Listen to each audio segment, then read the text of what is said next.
Overbeck staggers out of his house with a canvas bag, still trying to process the last few hours of his life.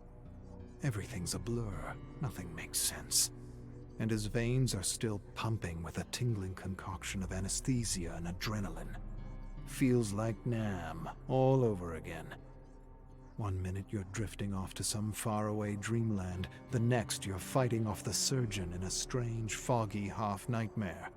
He remembers seeing the nurse twitching, convulsing, changing into something he didn't quite understand, and still doesn't, even though they're everywhere.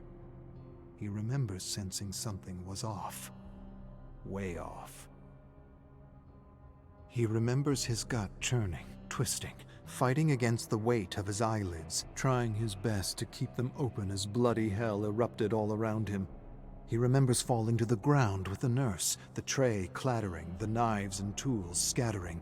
He wanted to sleep, just sleep, but he ordered his eyes to stay open and spotted the syringe rolling over the antiseptic floor.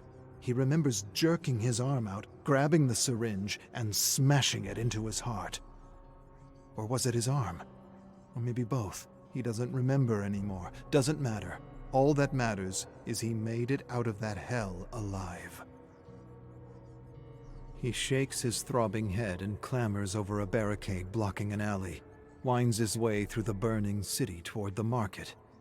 Most of the city has been reduced to shit. Smoke and fumes seep through the streets. The air reeks of burning civilization, burning humanity. He recognizes the smell, brings him back to places he'd rather forget. Emergency sirens keen endlessly over the echoing shrieks of the infected. Flames erupt from the ruins and barricades, making Philly look like a smoldering wasteland of death and destruction. He had read articles about the so-called green flu. It had only been a few days, and it already felt like it was bringing us all back to the goddamn Stone Age. This is worse than Nam. Way worse. Philly in chaos and overrun by the infected. It was more than a common flu, no kidding. Dozens of conspiracy theories, and now it doesn't matter. It just doesn't matter. All that matters is surviving. Been here before, many times. He hears someone shout out a curse and spots a young woman clobbering an infected horde by the market entrance with a rake. Impressive. Up and at 'em, soldier. Mind if I cut in? They slash through the infected until all that's left is writhing flesh and gore. He stares at her. She approaches him. "Not bad, old man. Name's Zoe, last woman on Earth." Not really, but it feels like it. She laughs and wipes chunks of putrid flesh off her arm. She reminds him of a kid he knew in Nam. Strong smile and beaucoup funny, beaucoup fierce. Just like her.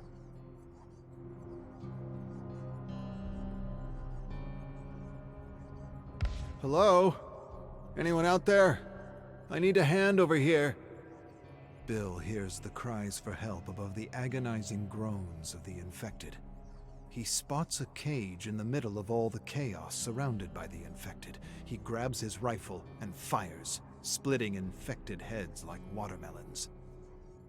He approaches the cage with Zoe, where he sees a man covered in blood. Out of the frying pan and into the cage, he laughs to himself.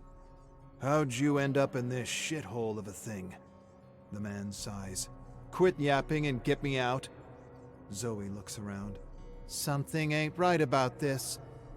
She's got good instinct. Bill's feeling the same knot in his belly. The man smashes the cage. "Just get me out of here before they come back." Bill lifts the butt of his rifle and smashes the padlock off the latch with a mighty clang. "Merry Christmas, kid." The man smirks. "I like that one, Gramps, and I ain't a kid. Call me Francis." Francis steps out of the cage, repeating, "Merry Christmas, Merry bloody Christmas."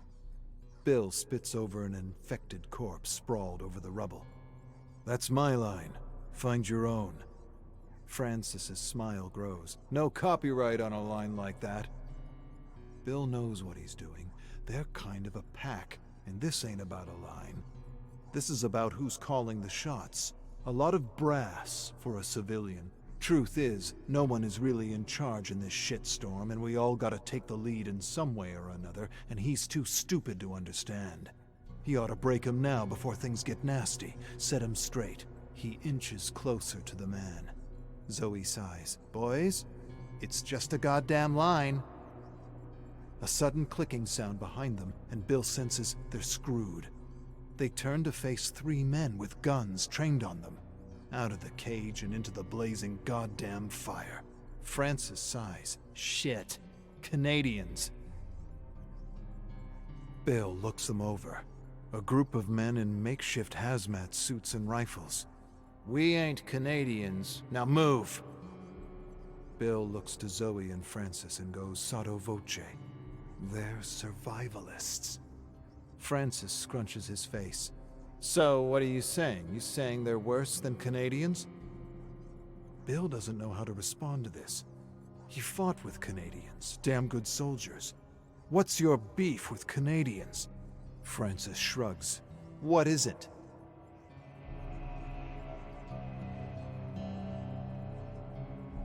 An idiot prods Bill into a room with some kind of makeshift electric poker. Watch that thing, Sita. The idiot prods him. We ain't Sita. He pushes Bill into the corner with Francis and Zoe. He sees they got a geek on a computer. They're telling him to hack into the machine, but he's telling him he can't. He's tech-savvy, but he ain't no hacker. After a few tries, they push him aside. They call him Boy. He says his name is Lewis, not Boy, and that gets him a gun shoved in his face. Geek has spunk and attitude. The survivalists talk amongst themselves. One of them sits in front of the laptop and hacks his way in. Bill overhears bits and parts. Search the computer for the locations of the safe houses. The flu took hold faster than anyone expected. Those who prepared the safe houses turned before they could use them. These assholes are mapping a path through the city using the safe houses as checkpoints, like the old Underground Railway. Fitting for Philadelphia. They probably got hundreds of ideas on how they're going to use us. One of them grabs Zoe and has his own idea. Bill jackknifes to her side despite his restraints. Get your filthy mitts off her. The brute inches up to her, and she gives him a kick he ain't ever gonna forget. Bill didn't think anyone could scream like that. He stares at Zoe with wide, approving eyes. The brute continues to scream something terrible and collapses to his knees, holding his gonads. His buddy rushes to his aid, helps the screaming man up, but he looks different. Real different. Something in his eyes. Or rather, something lacking in his eyes. Shit. Lewis leaps back from the man like he were the plague. Francis panics. Get us out of this! Lewis grabs a knife from the floor and frees Bill as the survivalists turn pale. Screams and yells echo around them as Bill frees Zoe and Lewis frees Francis. They step back. Zoe gasps. What do we do? Bill shrugs and sighs. Nothing we can do for them. An infected suddenly charges Zoe. Francis clubs its head off. Merry Christmas! He looks to Bill for a reaction. Bill shakes his head and seems unimpressed. Find your own line, kid, if you've got the gray matter to do so. Francis scoffs. Lewis adjusts his tie. Francis makes a face and nudges Lewis. Lose the tie. Lose the goddamn tie. Lewis ignores him. Zoe motions for the boys to shut the hell up and follow her.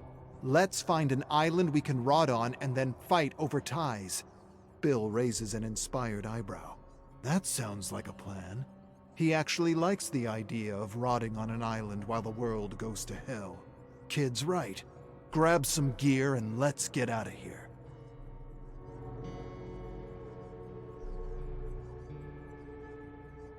Bill leads the ragtags through a city he doesn't recognize anymore. It's crazy how fast the flu changed everything. Change. It's the one thing that never surprised him, the one constant in his life.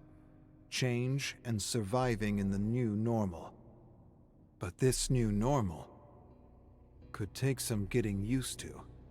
Ain't like they're going to tear each other apart, apologize, then be friends again.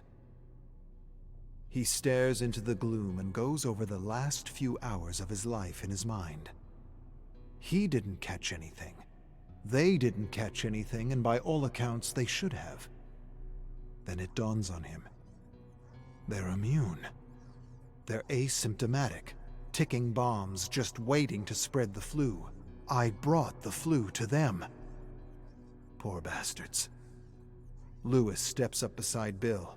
What now, Pops? Bill contorts his face. Don't call me Pops. Old man, I don't mind, but not Pops. Bill marches on. I tell you what now. Now we find a safe house and get some rest. But not before you punch Francis in the mouth for talking more shit than a sewer. Bill laughs. I'm messing, kid. But I see you getting pissed with all the Thai jokes. Don't let him get to you. His way to cope with all this shit. I knew guys like him in Nam.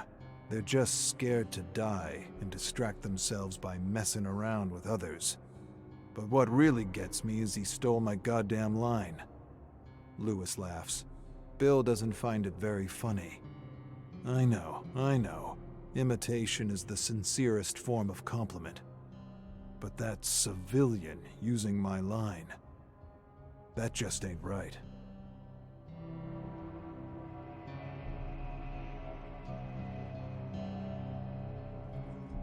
Safe houses are abandoned, but there's still treasure troves of supplies. This beast of a flu hit fast and took no prisoners. Bill sighs and doubts evacuations are still running, counter to Zoe's belief that the government actually still gives a shit. World has gone to hell and the government don't care, but he ain't saying anything. Last thing he'll do is rob them of hope as they creep through the bowels of the fallen city. He liked Zoe's other idea about finding an island to rot on. If you're gonna rot anywhere, an island, any island, ain't half a bad idea, especially one with coconuts. But if she wants to hope for the government, she can go right ahead. He ain't gonna take away her hope, even if he knows enough about the government to know they ain't worth a second thought, let alone a second chance. But he'll shut up for a civilian that still believes in the system. A system that was broken long before the flu spread. Besides, while she hopes for the government, he'll figure something out. He always does. Zoe regards him. There's gotta be more like us. Areas that have to be protected, quarantined. It can't be that all cities are like this. Bill suppresses a cynical remark. There's something in Zoe he respects. She reminds him of someone he used to know.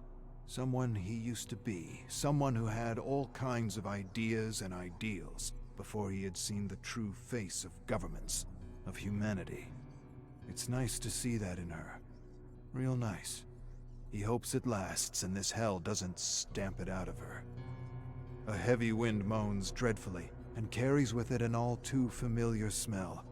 The smell of rot, the smell of filth, the smell of death, the infected. Dozens of them, maybe hundreds. Bill acts on instinct. Eyes open, guns ready. Before he can say another word, the infected close in on them. Gunshots clap through the dead city. Heads crack open like rotten, festering melons, and the infected lay strewn all around. One lashes out of the shadows towards Bill. Without hesitation, Francis blows its face off and turns to him. Merry Christmas! Bill sighs deeply.